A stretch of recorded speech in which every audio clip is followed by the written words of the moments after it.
Bienvenidas, bienvenides a De Lectoras, un espacio donde hablaremos de escritoras y cómo las leemos. Habrá reseñas de excelentes obras de mujeres y comentarios acerca de las lecturas que me gusta fomentar.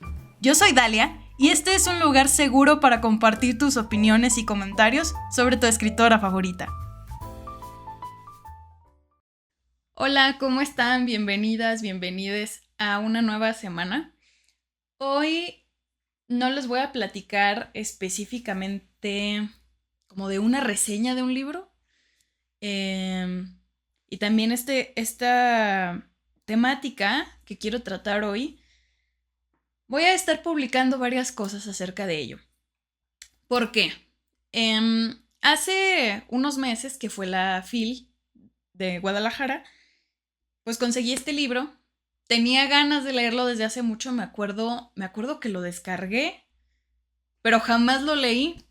Y es uno de esos libros que quedan arrumbados durante muchos años. Creo que este quedó como ya 4 años arrumbado. Y pues decidí comprarlo también porque compartir libros con Alfredo a veces es difícil porque no le gusta la literatura. O al menos él dice que no le gusta la literatura. Pero este tipo de historias sí le agradan, por ejemplo, crónicas. Y ese es un trabajo que hace Svetlana Alexievich. Y la recordé y entonces pues decidí comprarlo, ¿no?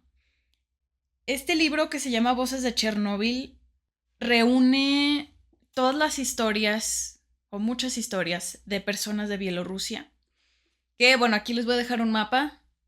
A los que me están viendo, les voy a dejar como un mapa de dónde está Bielorrusia. Y si no estás familiarizada o familiarizado con el accidente de Chernóbil, pues te sugiero que te informes un poquito. Hay muchos videos ya en todos lados de más o menos lo que pasó. Y acabamos de ver incluso una serie, Alfredo y yo, que se llama Chernóbil, justo así se llama, en HBO Max. Y pues se trata de que nos cuentan paso a paso cuáles fueron los ingredientes de esta receta de la catástrofe. Ay, sí, lo dije muy adornado, pero realmente fue horrible. O sea, no, nosotros, americanas, no, pues realmente no entendemos lo que sucedió. Y muchas veces yo creo que cuando pensamos en Europa, solo pensamos en Inglaterra, en Francia, a veces en España e Italia y ya. Y párale de contar. Y ahí Suiza. Pero de ahí en más, no sabemos muchas historias de las personas de Europa del Este. Realmente hay muy poca información acerca de esas personas. Y en la academia a mí me pasa muy frecuente.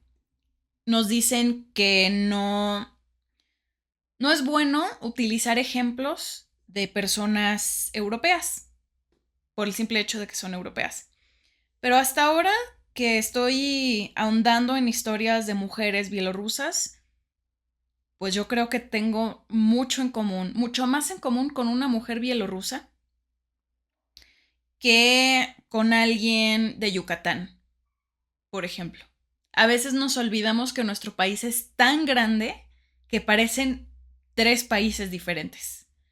Somos mexicanas y somos mexicanos, pero realmente vivimos en contextos muy diferentes. Y a veces se nos olvida que sí tenemos cosas en común con otros países, así como tratamos de unificar todas las diferencias que tenemos en el país, se nos olvida que al otro lado del mundo hay personas con situaciones muy similares.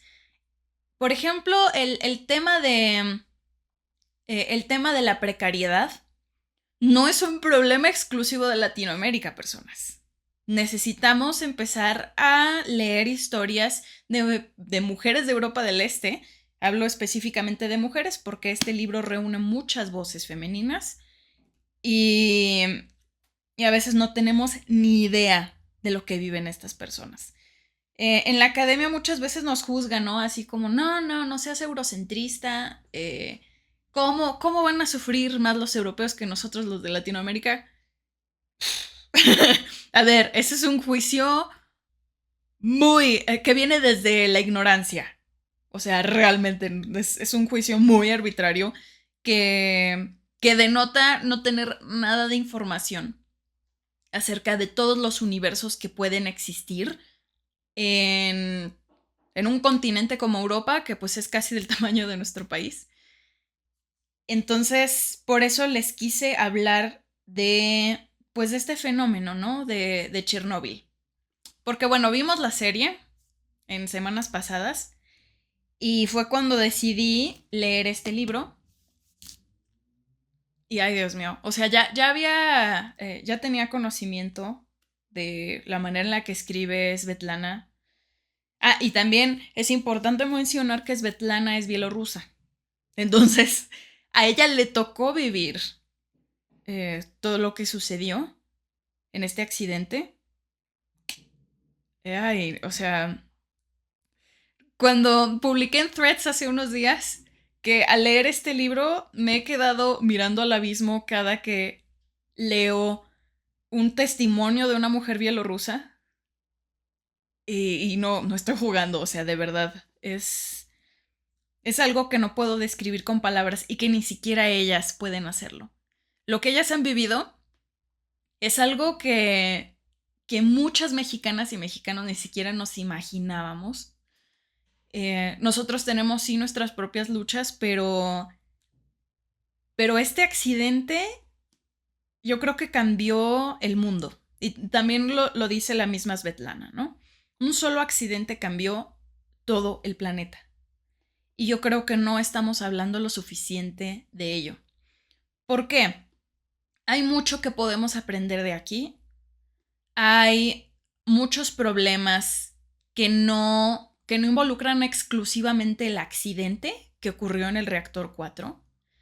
Hay muchos problemas sociales que yo creo podemos observar y podemos analizar más de cerca, porque son situaciones que sí pueden pasar otra vez y que pueden pasar en México, no exclusivamente un accidente nuclear como tal, ¿verdad? Pero sí todos los problemas que implicó, todos los problemas que tuvieron que enfrentar no solo ucranianos o ucranianas. Aquí me gustó que Svetlana reunió las voces de Bielorrusia porque realmente fueron las y los más afectados por este accidente. Tienen más regiones llenas de contaminación radiactiva y pues muchos problemas que surgieron de ello. Y bueno, rápidamente, lo que sucedió en Chernobyl no fue solamente un mal manejo de... porque en la serie también y en el libro nos explican un poco cómo funciona un reactor nuclear. Y pues yo se los puedo resumir fácilmente como una serie de componentes que van neutralizando cada vez más el núcleo que estaba en el reactor 4 en este caso. Y hubo muchas decisiones políticas y burocráticas que no tenían nada que ver con los muchachos, porque eran muchachos de aproximadamente de 25 a 30 años trabajando en ese reactor. Ellos solo seguían órdenes. Y muchas se dejaron pasar muchos errores. Y hubo demasiadas negligencias por parte de las autoridades que pues se ignoraron o realmente se quisieron reducir para no tener problemas políticos o problemas burocráticos, pero no sabían con lo que estaban lidiando. Era un tipo de arma que no sabían que tenían tan cerca de la gente. Eso es muy importante que todas y todos lo sepamos. Ahora, este problema no quiero que lo veamos tan lejano porque yo siento que lo seguimos viendo lejano. Lo seguimos viendo como, hay un problema de los de Europa, ¿no? Pero no, eso también nos involucra a nosotros que estamos viviendo un continente muy lejano, pero que también podemos atravesar los mismos problemas. Este accidente que ya sabemos cómo resultó, y les digo, si no saben, pueden ir a investigar rápidamente, se informan muy pronto sobre lo que pasó, y si no, vayan a ver la serie de HBO Max. Pues todo lo que sucedió también tuvo varias consecuencias sociales que yo creo que vale la pena que recordemos. Sí, pasó en Europa, pasó en Europa del Este, pero puede volver a pasar. Y siempre hay que remitirnos a la Unión Soviética y a todos los problemas que ya tenía la Unión Soviética. Me gusta que tanto Svetlana como en la serie exploran este problema mucho más a fondo, porque la burocracia y todas las jerarquías que había fueron las que impidieron una resolución rápida de este problema, y antes de que sucediera, este problema también surgió por utilizar componentes o materiales muy baratos para la creación de estos reactores nucleares, porque había 12 reactores nucleares ya en la Unión Soviética. Y cuando pasó lo de Chernobyl, tuvieron que modificarlos. Pero, pues, como seguramente muchas y muchos de ustedes ya saben, la Unión Soviética siempre fue muy controladora con sus secretos y con sus problemas, especialmente. Entonces, pues esto también tiene muchos problemas. Entonces, aquí vemos varias situaciones. El uso de materiales muy baratos para la construcción, no solo de reactores nucleares, sino también para la construcción de viviendas, de calles. ¿Les suena conocido? ¿Cuántas veces aquí en México no hemos escuchado que un puente o una carretera se cayó o ya no funciona o se desgastó muy rápido porque se utilizó materiales demasiado baratos para esas obras? Hay nada más para que lo tengan a su consideración. Y otro problema, la burocracia. Si bien aquí en México no tenemos como tal un régimen socialista o comunista, sí tenemos muchos problemas con la burocracia. ¿Cuántas veces no hemos visto memes o escuchado situaciones de personas que llegan al seguro social y no les atienden rápidamente? O quieren sacar una cita para tratarse lo que sea, X dolencia, y te dan cita hasta dentro de 2 meses. Burocracia. Esos problemas no son exclusivos de solo un tipo de gobierno. Eso también sucede en países que supuestamente tenemos un régimen democrático. Cada vez se ha demostrado más lo contrario, ¿verdad? Pero sí, o sea, y quiero que vean que todos estos problemas que llevaron a una catástrofe pueden suceder también aquí, ¿no? La primera historia con la que empieza este libro sí me rompió el corazón, porque es una mujer, la esposa de uno de los bomberos, que se apellidaba Ignatenko, uno de los bomberos que fue a apagar el incendio del reactor 4, desprotegidos prácticamente, iban con su equipo normal de bomberos, incluso había muchos otros que no traían sus protecciones normales. Fueron a apagar el incendio porque desde un principio, aquí también otro problema, este accidente fue reportado como un incendio normal, pero no era un incendio normal. Todavía hasta meses después de lo que ocurrió, los que estaban dirigiendo esa operación, que era un test, estaban haciendo una prueba, estaban haciendo un simulacro en el reactor 4. Todavía las autoridades no creían que el núcleo estaba expuesto y que el reactor 4 estaba completamente destrozado. Un núcleo expuesto es un gran problema y expones a muchas personas a la radiación, que pues esto provoca que estas mismas personas que fueron expuestas mueran 5 días después, si bien les va. Entonces, la primera historia trata de uno de esos bomberos que fue a apagar el incendio y que terminó muerto una semana después. Y pues la historia está narrada por la esposa. Y pues realmente es una historia desgarradora porque lo último que ella escuchó de él fue: cierra las ventanas y acuéstate. Hay un incendio en la central, voy a venir pronto.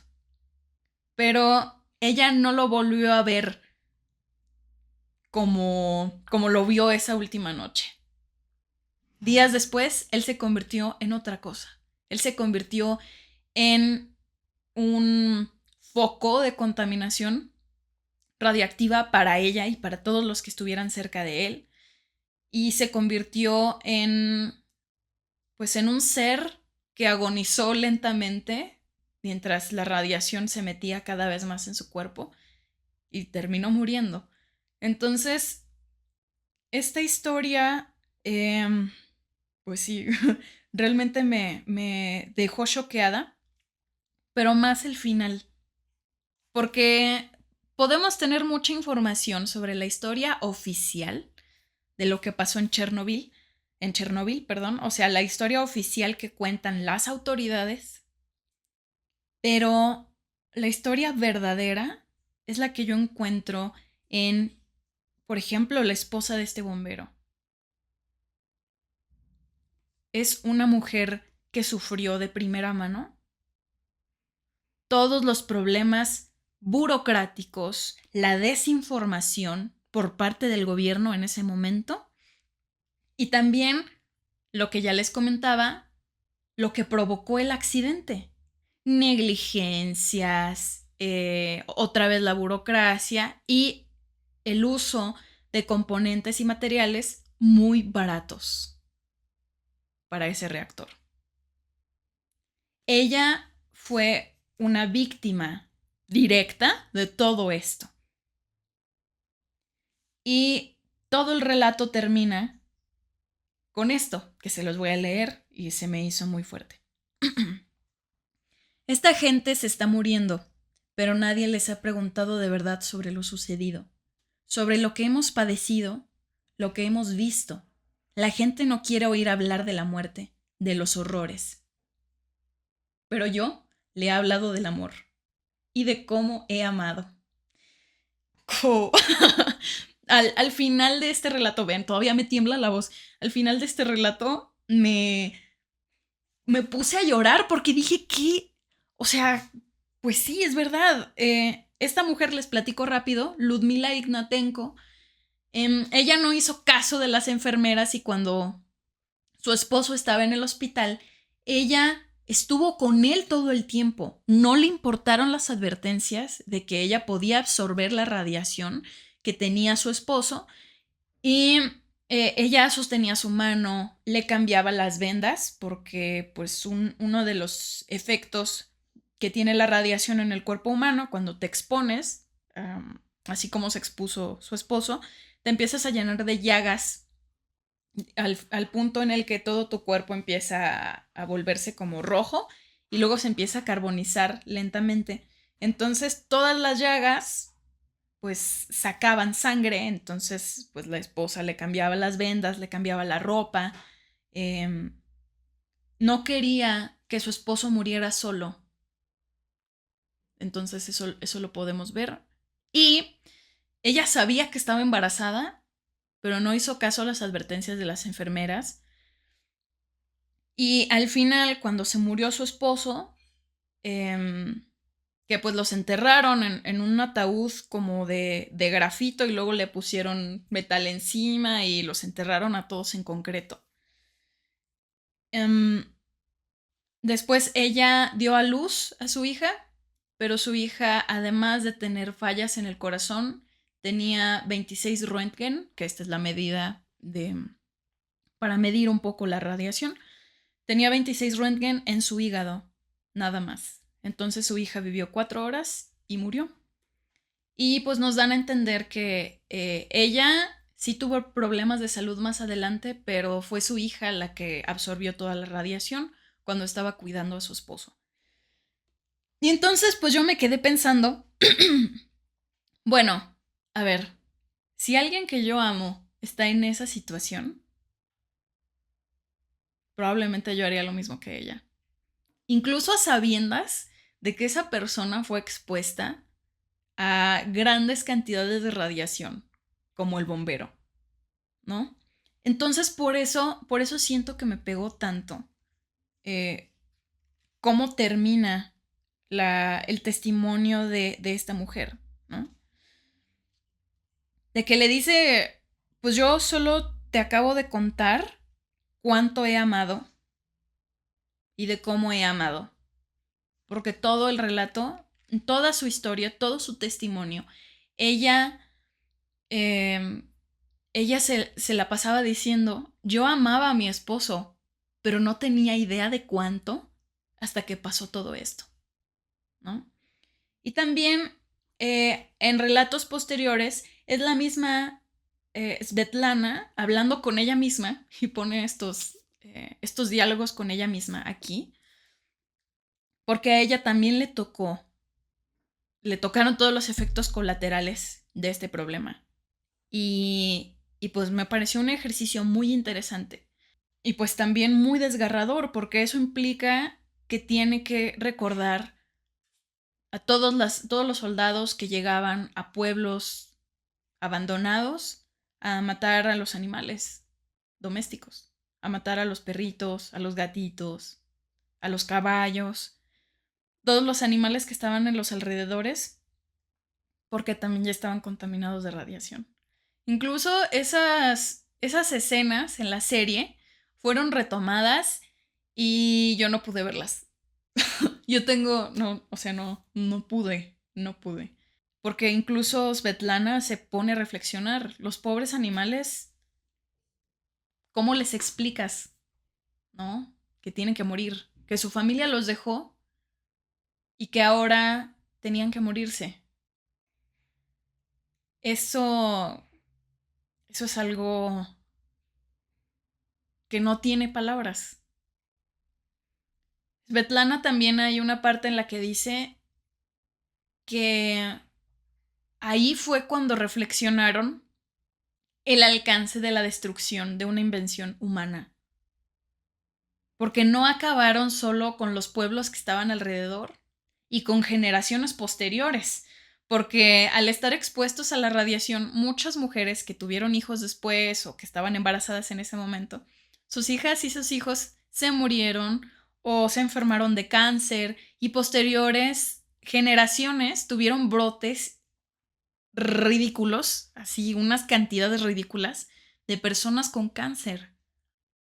Entonces, no solo terminamos con nosotros mismos, terminaron con los árboles, con el pasto, las flores que aparentemente ves ahí en el pasto cuando vas a Chernóbil, por ejemplo, Svetlana platica su experiencia yendo a Chernóbil. Ves las flores, el césped, el sol, todo se ve tan inocente hasta que una autoridad te dice que no puedes cortar las flores que están ahí, que es mejor que no te sientes en el pasto, entre otras cosas, y que es mejor que no bebas el agua de los manantiales que hay por ahí. Y, y también Svetlana habla de un silencio tan irreal, tan antinatural, porque incluso para nosotros es normal salir a un parque y escuchar las abejas o mosquitos o un perro ladrando a lo lejos, pero en Chernóbil no había nada de eso, ni siquiera abejas. Entonces, ¿cómo puedes explicarle a alguien el alcance de la destrucción humana sin haber leído esto o sin haber pasado por algo así? Por eso siento que no hay que subestimar las experiencias de personas de Europa del Este específicamente, porque ellas y ellos nos pueden enseñar muchas cosas, muchos problemas que ya pasaron estas personas y cómo a partir de un evento como este que parece tan pequeño y que yo creo que no se está hablando lo suficiente de eso todavía, como un evento como este, que se trató como insignificante por el gobierno en primera instancia y por eso escaló muchísimo, cómo este problema puede enseñarnos a actuar diferente, ¿no? Por ejemplo, pues en este caso, en el accidente de Chernóbil, no podemos decir, ay, pues se resuelve con otro personal ahí manejando los reactores nucleares. No, primero deberíamos empezarnos a preguntar por qué fregados tenemos reactores nucleares todavía. No sabemos con lo que estamos lidiando como humanidad. Tenemos todavía muchos problemas de burocracia, muchos problemas de desigualdad, de precariedad y probablemente de materiales que no son adecuados para contener un núcleo como el de Chernóbil. ¿Realmente nos estamos preparando para una próxima guerra? ¿Qué tal si nos preparamos para no volver a sufrir lo que sufrieron las personas bielorrusas principalmente, ¿no? Por eso yo creo que es importante leer a estas autoras.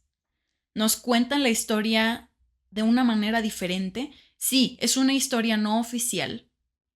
En muchas ocasiones, desde las voces de otras mujeres.